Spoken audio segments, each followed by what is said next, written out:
ভাই আসবে।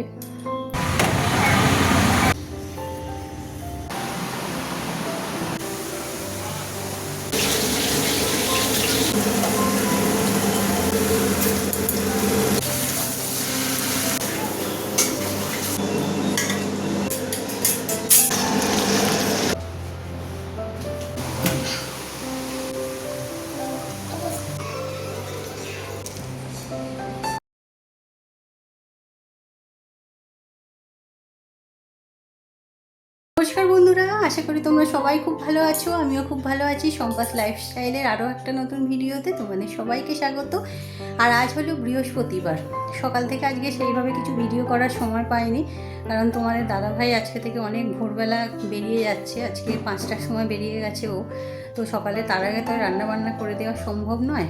ওর জন্য একটু চাউমিন বানিয়ে দিয়েছিলাম, খেয়ে কিছু যায়নি, টিফিন নিয়ে চলে গেছে। তো গিয়ে খেয়ে নেবে। আর ওটা খেয়েই বাবান যাচ্ছে, তো তাই ভাত টাত এখনও কিছুই করা হয়নি। আসলে আজকে ভাত করব না, আজকে বৃহস্পতিবার, আজকে ভাই আসবে। তো ওর জন্য ভেবেছি একটু পোলাও, আলুর দম আর একটু চিকেন রান্না করে দেবো ওর মতো। আমরা তো আজকে বৃহস্পতিবার নিরামিষ খাই, জানোই তোমরা। তো ওর জন্য ভাবছি একটু অল্প করে চিকেন রান্না করে দেবো। আর সেটা চিকেনটা আনাও নেই, মানে দাদাভাই কাল সন্ধ্যাবেলা একদম সময় পায়নি, তো আনাও নেই। এখন যাচ্ছি, এই যে বাবানকে বাসে তুলে দিয়ে তারপর চিকেনটা এনে তারপরে রান্না বসাবো সব। তো এখন এই যে দাঁড়িয়ে আছি, বাবানের বাস ওই যে আসছে, দূরে দেখতে পাচ্ছ। বাইরে প্রচন্ড আজকে রোদ। তো ওকে বাসে তুলে দিয়ে তারপরে যাব, হেঁটেই যাব, কারণ স্কুটিটা নিয়ে তোমাদের দাদাভাই গেছে, সকালেই বেরিয়ে গেছে, যেহেতু স্কুটিটা না থাকলে ওর আবার যেতে একটু অসুবিধা হতো। তো চিকেনটা নিয়ে এসে সোজা চলে এসেছি উপরে। আগে উপরের কাজগুলো কমপ্লিট করে নিই, কারণ রান্নাঘরে এখন ঢুকে গেলে না উপরে এসে ঘরদোরগুলো পরিষ্কার করার মতো সময় করে উঠতে পারবো না।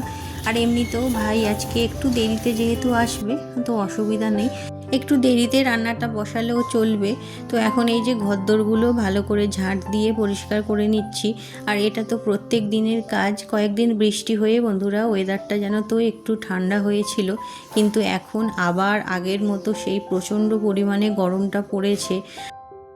তবে আজকে যেহেতু বৃহস্পতিবার, তো রান্নাবান্না কমপ্লিট করে তারপরে ঠাকুর ঘরেও একটু যেতে হবে তাড়াতাড়ি, কারণ আজকে তো জানোই পুজো করতে একটু বেশি সময় লাগে। তো তাই কখন যে কি করব সেটাই ভেবে উঠতে পারছি না। তো যাই হোক, চলো কাজগুলো তাড়াতাড়ি আরম্ভ করি। আর সকালে বাবানকে যখন বাসে তুলে দিতে গিয়েছিলাম, তখনই বাবির খাবারটা রেডি করে রেখে গিয়েছিলাম।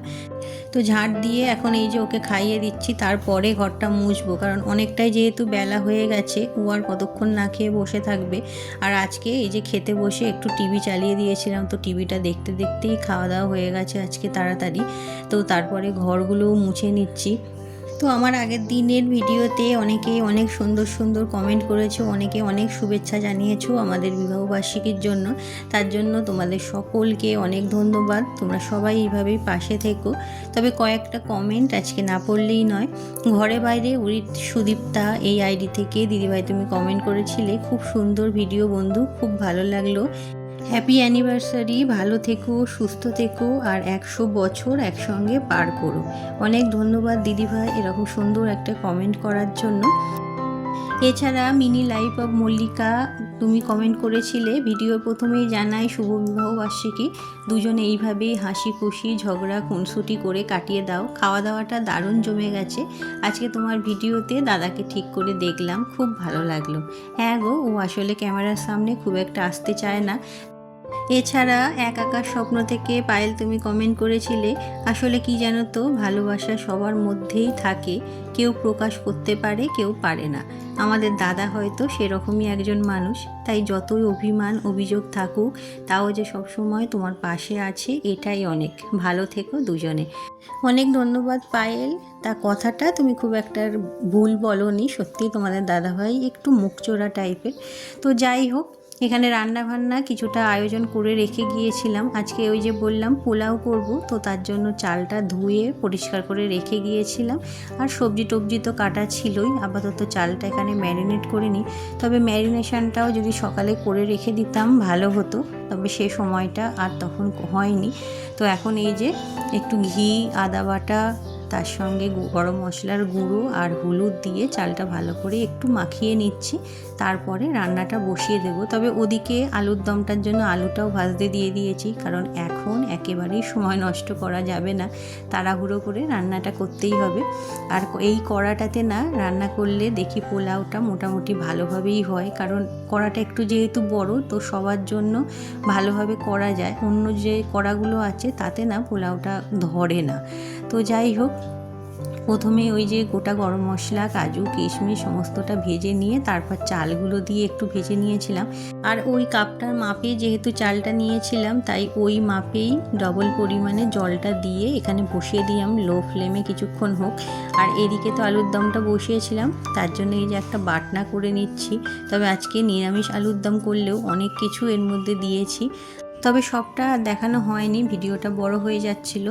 তো বাটনাতে এর মধ্যে আদা, জিরে, কাঁচা লঙ্কা, কাজু, কিশমিশ আর একটু পোস্ত দিয়েছিলাম। তো সেটা দিয়েই পেস্ট করে এখন কড়াইতে দিয়ে তারপরে ওই কাশ্মীরি লঙ্কার গুঁড়ো, একটু টমেটো সস আর হলুদ দিয়ে ভালো করে এটাকে কষিয়ে নিয়ে তারপরে সিদ্ধ করতে দেবো। যেহেতু ভাজাটা অনেকক্ষণ ধরে হয়েছে, তাই আলুগুলো কিন্তু অনেকটাই নরম হয়ে গেছে, বেশিক্ষণ আর টাইম লাগবে না। তো ওদিকে আলুর দমটাও লো ফ্লেমে বসিয়ে দিয়ে আপাতত এই যে মাছটা ধুয়ে রাখছি। বাবা বাজার থেকে মাছটা কালকের জন্য এনে রেখেছে, তো সেটা ভাবলাম ধুয়ে একেবারে তুলে দিই। কারণ কি বলো তো, এই গরমটা পড়ার পর থেকে না চারিদিকে ওই ছোট ছোট কালো পিঁপড়ের প্রচণ্ড উপদ্রব বেরিয়েছে। আর খাবার দাবার একটু যদি বাইরে রাখা হয় না, সঙ্গে সঙ্গে দেখছি পিঁপড়ে ধরে যায়। ওই লক্ষণ রেখা দিয়ে রাখলে পিঁপড়েগুলো আসছে না, কিন্তু রান্নাঘরে না আমি ওই সব বিষাক্ত জিনিসগুলো ব্যবহার করি না। অন্য কোথাও হলে আলাদা ব্যাপার, যেহেতু বাবি সব জায়গাতেই হাত দেয় তো তাই ওগুলো না ব্যবহার করতে ভয় লাগে। আর এদিকে চিকেনটাও একেবারে ধুয়ে রেখে দিলাম। বাসন কয়েকটা পড়েছে, ভাবলাম যতক্ষণ রান্নাগুলো ওদিকে হচ্ছে তো সেগুলো মেজে একেবারে তুলে রাখি। তবে পোলাওটা আমার রান্না হয়ে গেছে, তো পোলাওটা যতক্ষণ না ঠান্ডা হচ্ছে ওটা বেশি ঘাঁটাঘাঁটি না করাই ভালো। আর আজকে কিন্তু পোলাওটা আমার মনে হয় জায়গাটা যদি আর একটু বড় হতো ভালো হতো, কারণ দেখতেই পাচ্ছ এই যে কড়াটা পুরো ভর্তি হয়ে গেছে। তো যাই হোক, আর চিকেনটা না আজকে একদম কষা করে রান্না করেছি, কোনো আলু দিইনি, কিছু দিইনি। আর যেহেতু ভাই একাই খাবে তাই বেশি ঝোল টোলও কিছু করিনি, একেবারেই কষা মতো রান্না করেছি। পোলাওয়ের সঙ্গে এমনিতেও ঝোল জিনিস খুব একটা ভালো লাগে না। তো রান্নাবান্না কমপ্লিট করে এখন এই যে রান্নাঘরটা পরিষ্কার করে নিচ্ছি। তবে এখন কিন্তু বাজে ওই 12:30 মতো, ভাই এখনও আসেনি, ওকে ফোন করলাম তো বলল যে দোকানে কাস্টমার ছিল, তো তাই বেরোতে দেরি হয়ে গেছে দোকান থেকে। তবে বেরিয়ে পড়েছে, আসতে একটু সময় লাগবে হয়তো, ততক্ষণে ভাবলাম কাজগুলো সব কমপ্লিট করে নিই। তো এরপর স্নান সেরে পুজো টুজো সব কমপ্লিট হয়ে গেছে, ভাইও এসে গেছে। এই যে ওকে খাবার দাবার দিয়ে দিয়েছি, পোলাও, আলুর দম আর চিকেন কষা। আর ওদিকে বাবাকেও একেবারে খাবার দিয়ে দিয়েছি, দুজনেই একসঙ্গে খেয়ে নিক, কারণ অনেকটাই বেলা হয়েছে ওই যে বললাম। তবে ভাই না অনেক কিছু এনেছে। আর তোমরা তো জানোই আমার বাপের বাড়ি থেকে যখনই যে কেউ আসুক না কেন, ওরা এত কিছু জিনিসপত্র নিয়ে আসে যে সেগুলো শেষ করতে করতে আমাদের আরও এক সপ্তাহ প্রায় চলে যায়।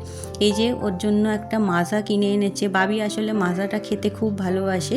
আর তারপরে এই যে আমাদের জনায়ের সেই যে বোঁদে তোমাদের দেখিয়েছিলাম, বড় বোঁদে, তো সেই বোঁদে ও 1 কেজি এনেছে। জানি না এতটা মিষ্টি কে খাবে। সবচেয়ে বড় কথা হচ্ছে এইগুলো বাড়িতে থাকলে না আমারও খাওয়া হয়ে যায়, আর সেক্ষেত্রে ওয়েট লসটা আরও মুশকিল হয়ে যাবে।